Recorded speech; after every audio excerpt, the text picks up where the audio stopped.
Thank you very much, Mr. President, my dear colleagues in the Senate. For only the second time in my entire 6 years in this chamber, I am compelled to rise on a matter of personal and collective privilege today to express my grave disappointment over the process by which this body ratified the 2025 Bicameral Conference Committee report, and my utter and complete dismay over what the Congress has submitted as the budget of the Republic for the year 2025. Paumpisa ngayon ang piyesta ng pelikula, ang Metro Manila Film Festival. Ngunit ang umaalingaw-ngaw sa aking isipan ay ang dating sigaw, walang himala. Wala nga bang himala sa nakalipas na Bicam? 10 ng sambayanan, pakiwari ko na may himalang naganap, nalabag sa patakaran natin dito sa Kongreso. Himalang lihim na ginawang pulubi ang Pilipinong animoy nanlilimos at naghihirap sa harap ng mga ganid at makapangyarihan. Maging ang ating Pangulo, aking kapatid, ay nagduda na at nagpapasalamat ako na kaninang umaga ipinagpaliban muna ng palasyo ang pagpirma ng 2025 budget sa Biyernes, ika-20 ng Disyembre. Sila rin kaya, tulad ko ay nagtatanong, wala bang himala? Babalangkasing ko ang mga pangyayari. 22 July 2024, the President submitted the proposed national budget to Congress, the NEP. August 15, 2024, the Senate began conducting budget hearings at the subcommittee level. As the Vice Chairman of the subcommittee charged with the budget of the DSWD, I conducted 2 hearings on the DSWD budget on 16 September 2024 and 14 October 2024. Brought by my experience last year when a certain ACAP was inserted into the DSWD budget and 12 billion was added to the COMELEC budget to allow the conduct of a plebiscite on a people's initiative, yung malaking panlilin lang sa sambayanan na pirma na sa panahon din ng Kapaskuhan, pilit na isinagawa ng iilan like a thief in the night, ika nga. Lumiham pa ako sa aking Pangulo ng Senado sa pamamagitan ng ating Finance Chairperson, Senator Grace Poe, na natanggap ng kanilang mga opisina noong ika-5 ng Nobyembre 2024. Nakiusap ako sa kanilang gawing klaro ang bicameral conference at magkaroon ng diskusyon kasama ang mga miyembro ng Kongreso bago magsimula ang formal na pagpupulong sa Bicam. Dapat konsultahin muna mga Vice Chair ng Committee on Finance tungkol sa inimumungkahing pagbabago sa budget ng mga ahensyang nasa ilalim nila. Pati na rin ang mga malaking pagbabago sa GAB ay dapat pinag-uusapan ng mga miyembro bago ipasa. Na walang lihim, walang gulatan, higit sa lahat, walang himala. Sa hindi maalamang dahilan, wala akong natanggap na kahit anong tugon. Hindi pinakinggan ang aking pakiusap. A caucus among the senators was held on the 26th of November 2024. This would have been a good time to discuss the concerns that I and many of my colleagues had on the transparency of the Bicam process. To my disappointment, the budget was not even raised in the caucus. On November 28, 2028, the first bicameral conference meeting was finally conducted. Senator Bato de la Rosa manifested that before the members of the Bicam be asked to sign the Bicam report, they must first be given enough time to read it over and over again and check everything para hindi naman tayo magmukhang tanga after signing. Senator Grace Poe acceded to his request. Notwithstanding the request of Senator Bato and the agreement thereto of Senator Poe, no Bicam report was given to me and many, if not most of my colleagues before the date designated for the signing of the Bicam report. Dumating ang ika-11 ng Disyembre, ang petsa ng pangalawa at huling Bicam meeting. Uulitin ko po, ang ikalawa at huling meeting nitong Bicam na ito. Minabuti kong hanapin ang mga papeles at dokumento bago sana magsalita at magbigay ng anuman reaksyon. Ngunit sa kasamaang palad, hanggang ngayon lahat kami ay nangangapa sa dilim. Walang mga detalye o paliwanag, ni walang konkretong numero. Ang tanging hawak ko ay ilang datos ng DSWD na tila nilapastangan, sabay ang PhilHealth, sabay na rin ang DepEd. Kaya't sa kabila ng pagnanais kong makisama, hindi ako pumipirma sa kahit anong papel hinggil sa BICAM report na yan. At nagsusulong magbawas ng pera sa mga lehitimong proyekto para lamang ipasok ang akap, lakihan ng labis-labis ang MAIP, at pagpiestahan ang DPWH, paano naman ako pipirma sa blankot kulang-kulang na papel? The majority of the Senate contingent signed the signature page of the BICAM report. However, several of the senators soon refused to sign the rest of the report when they saw the drastic and inexplicable changes reflected therein. It was only at 6:14 p.m., much later that day, that my office finally received through an email, apparently a signed copy of the BICAM report.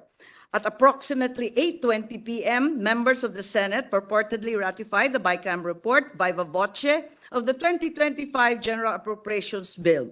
Uulitin ko po, purportedly ratified. Malaking himala, sabi nga nung dekada 70, ayos na ang buto-buto. Nakakalungkot ang nangyayaring ito. And we should all be disheartened by the manner our BICAM was conducted, by the means the BICAM report was ratified. It is, after all, a very important, perhaps the single most important piece of legislation we pass each year. Isang yumaong miyembro ng Senado ang nirerespeto ng lahat na si Senator Dominador Aytona, anak ng Bicol, once defined the national budget, the General Appropriations Act, as the economic program of government designed for the people's benefit in numbers and figures rather than words and letters. This week, the greatest power of the legislature, the power of the purse, has been trivialized and wantonly squandered. Ito ba talaga ang BICAM report? Ang programa ng gobyerno para sa sambayang Pilipino na hirap na sa buhay? O para sa kapakanan ng iilan lamang? I also attempted to obtain a CCTV footage of the reported ratification of the 2025 BICAM report. For some incomprehensible reason, the Senate Secretariat refused to oblige, alleging that a non-existent data privacy regulation prohibited my being provided a copy. They seem to forget that sessions in the Senate are public and are even live-streamed nationally. Nonetheless, the transcript reveals that the viva voce voting was conducted.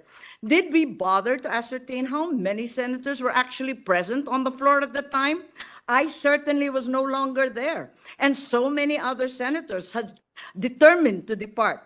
Would it have hurt to check if, as a parent, on so many other online videos, there were a mere 13 members present? As already pointed out, some of the members of the Senate only signed the signature page. After years as the Appropriations Vice Chairman for the opposition in the House, I know that it is custom and tradition as well in the Senate to sign each and every page. And since some of the senators, having never seen the BICAM report until that instant, refused to sign all the pages in the Senate copy of the BICAM report, would it not have been prudent to determine why did they refuse before proceeding to ratify it? Napirmahan nga ba ito? O isa na namang himala ang buo, kompleto, kada pahinang pagpirma ng mga senador natin? More disturbing is the fact that the BICAM report was ratified even though at the time there was no final version of the 2025 GAB report. Is it not the BICAM report that was supposed to embody all the changes that the bill had undergone during the BICAM conference? How can the BICAM committee release a BICAM report for the 2025 GAB when the actual 2025 GAB was still being finalized? Sunod-sunod, linuluto pa. At walang patid ata itong kababalaghan. Even as I speak, the final version of the 2025 General Appropriations Bill is yet to be printed. As late as yesterday, the 17th of December, those in charge of the budget, the real BICAM, are still trying to massage the budget. Masahe pa po. Allocating and adjusting among themselves and their associates the infrastructure and other projects so that those who are in their good graces get a piece of the proverbial pie. Some may argue that what will be contained in the GAB is reflected in the BICAM report and that therefore it's not necessary for the GAB to be finalized before the BICAM report is released. Allow me to show you what the 2025 BICAM report actually looks like, at least in general terms. As an example, the DPWH budget has now bloated to a 1.113 trillion. The BICAM report shows that a total of 350,483 was added, while 61.834 was deducted, resulting in a net increase of 288.65 from the BICAM bill.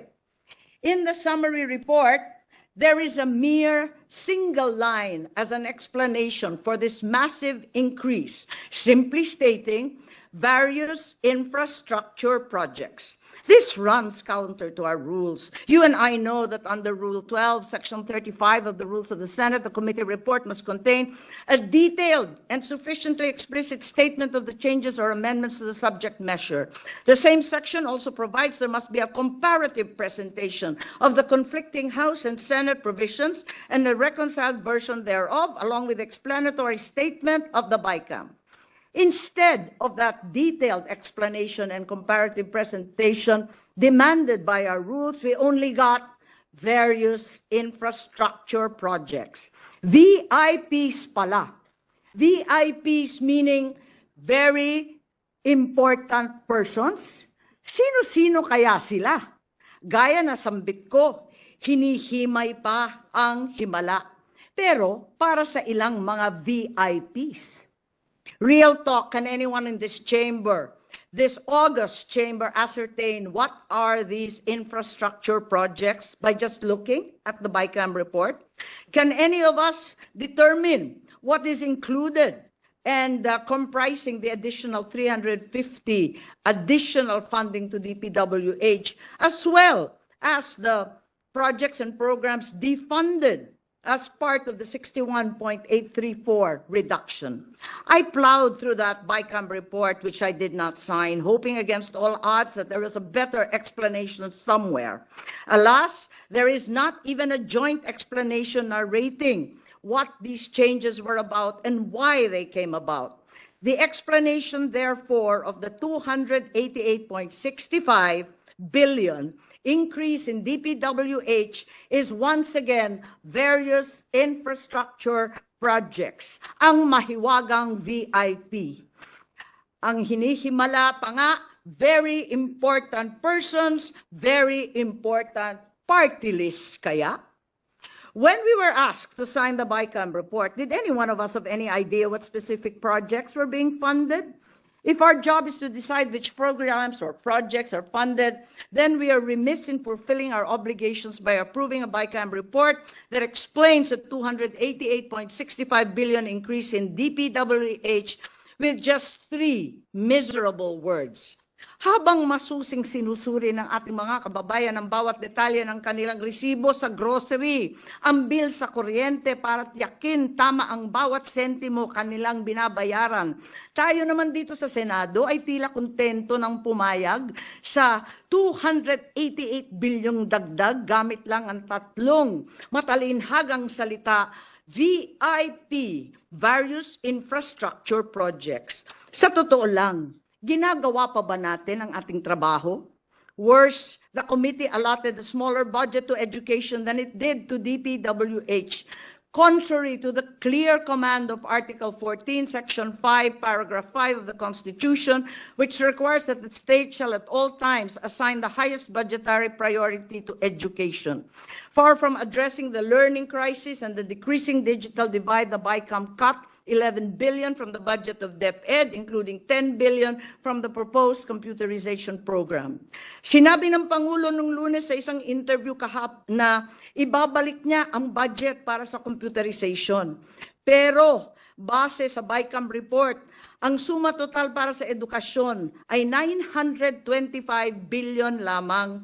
At ito na ang kinukumpunin ng DepEd, ng SUKS, ng CHED at ng TESDA, 12 billion pa sa iba't ibang mga educational institutions. In contrast to that budget of 925, DPWH has a budget of 1.113 trillion, which is 188 billion more than the entire budget allocation for education. I need not explain further what a travesty this makes of our Constitution. Kahiya-hiya tayo. Habang ang buong mundo ay pasulong ng modernisasyon at komputerisasyon, gusto ba natin lumakad ng paurong? Pabalik sa panahon ng typewriter, sa abacus? Tanggap na ba natin ang matinding krisis sa edukasyon? Tigilan na ang turuan at pagsisisi. Higit sa lahat, sundan naman natin ang utos ng ating konstitusyon. Huwag natin tipirin at talikuran ang ating mga anak na waring pinagbili na lamang natin para sa marurupok na dike at kanal. Iilang plastic road barrier at street light at syempre ang walang katapusang dredging. I come to DSWD, the agency whose budget I heard, sponsored and defended before the Senate plenary, never once hearing any mention of the controverted ACAP.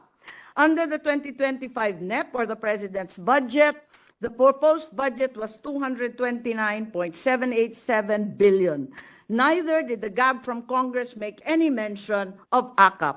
After the hearings, the Senate proposed the DSWD budget already increasing by 233.860 billion, retaining the amendment for 3.4 billion sustainable livelihood, QRF 500, and ACAP again was nowhere to be found in the Senate's version. Suddenly, to our shock and dismay, in the BICAM report, ACAP was resurrected with a total of 26.159 billion. There are even reports which I neither can confirm or deny that 21 billion will be allocated to members of the House of Representatives. 5 billion will be for senators. Each member who is given such an allocation may then dictate who the beneficiaries of their allocated portions will be and when the money will be distributed, contrary to the principle of the separation of powers and the ruling of the Supreme Court in Belgica versus Ochoa. But muli, ayan ba ang himala? 26 billion na panakip butas, 26 billion na dapat sana ay lunas, sa halip ay inutas-utas. Ayun pala, ang pondo naman pala sa 4Ps, tinapyasan ng 50 billion. Pinangangambahan mahigit 4.4 million na pamilya na tinaguri ang poorest of the poor ang hindi makakatanggap ng anumang tulong, anumang benepisyo para sa kanilang pamasahe, pagkain, edukasyon, gamot at iba pa.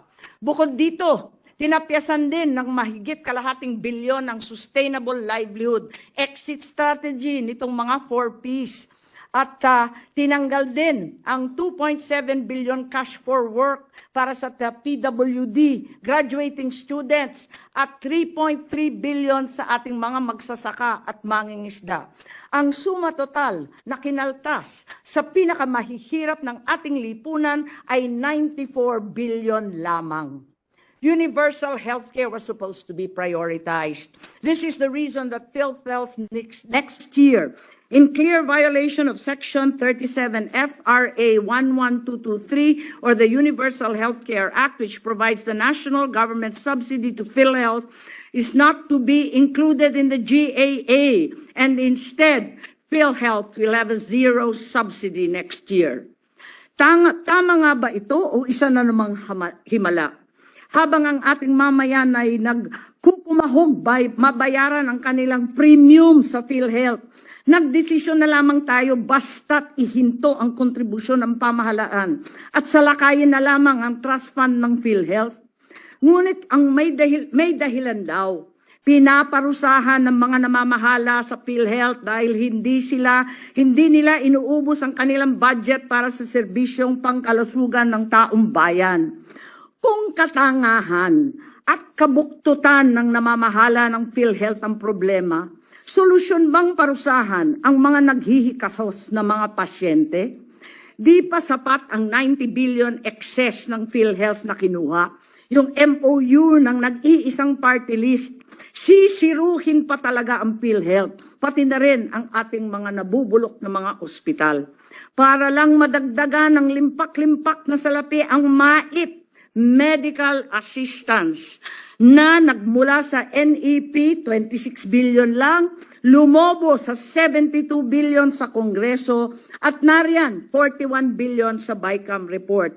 Nang dahil sa bilyong-bilyong MAIP, ang mahihirap na pasyente na sa ilalim ng PhilHealth ay may karapatan magpagamot, ngayon nangangailangan pumila manikluhod sa ilang sikat na opisyal.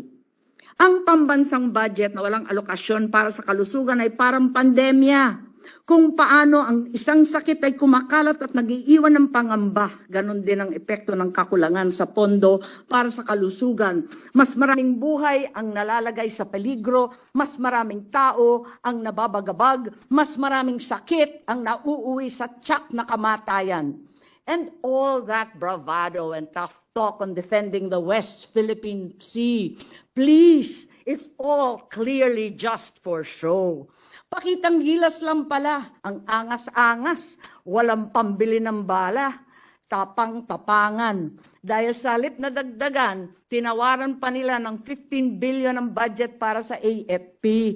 Maliit na nga kung tutuusin ng 50 billion, pero ngayon 35 na lang. Dinamay pa ang pensyon ng mga retiradong sundalo. Wala pa pensyon ng ating mga empleyadong nagserbisyo sa ating pamahalaan ng dekada-dekada. Wala ba talagang himala? The drastic cuts in priority programs and the realignment to unnamed, mysterious infrastructure VIP projects, as well as the politicized social protection, will be perceived in a brutal election year as simply vote buying. Where are the gap priority projects of the President from the 2024 SONA? Where is the Ilog-Pasig rehab, the 20-kilometer New Clark City access road, the PNR Bicol line, the expansion of the passenger terminal in General Santos, the Bicol International Airport? Have they been lost to patronage and to influence? Where is the Pangil Bridge, the Gicam Bridge, the Matibog-Maridagao Irrigation Project, the Cabarwan solar-powered pumps in Quirino, Isabela? Did they make the cut?